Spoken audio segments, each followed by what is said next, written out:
श्री मच्छिंद्रनाथांनी नाथ संप्रदायाची स्थापना केली। नवनारायणांपैकी कविनारायण ऋषींनी माशाच्या गर्भातून जन्म घेतला, म्हणून त्यांना श्री मच्छिंद्रनाथ असं संबोधत। कविनारायण हे त्यांचे मूळ नाव। एकदा पार्वती मातेने भगवान शिवांना अनुग्रह देण्याची विनंती केली।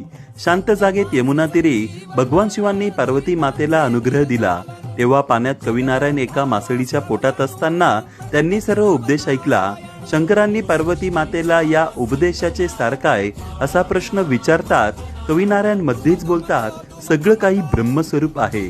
तेव्हा शंकरजी म्हणाले की कविनारायणा, तू अवतार घेतल्यावर बद्रिकाश्रमास ये, तेथे मी तुला दर्शन देईल।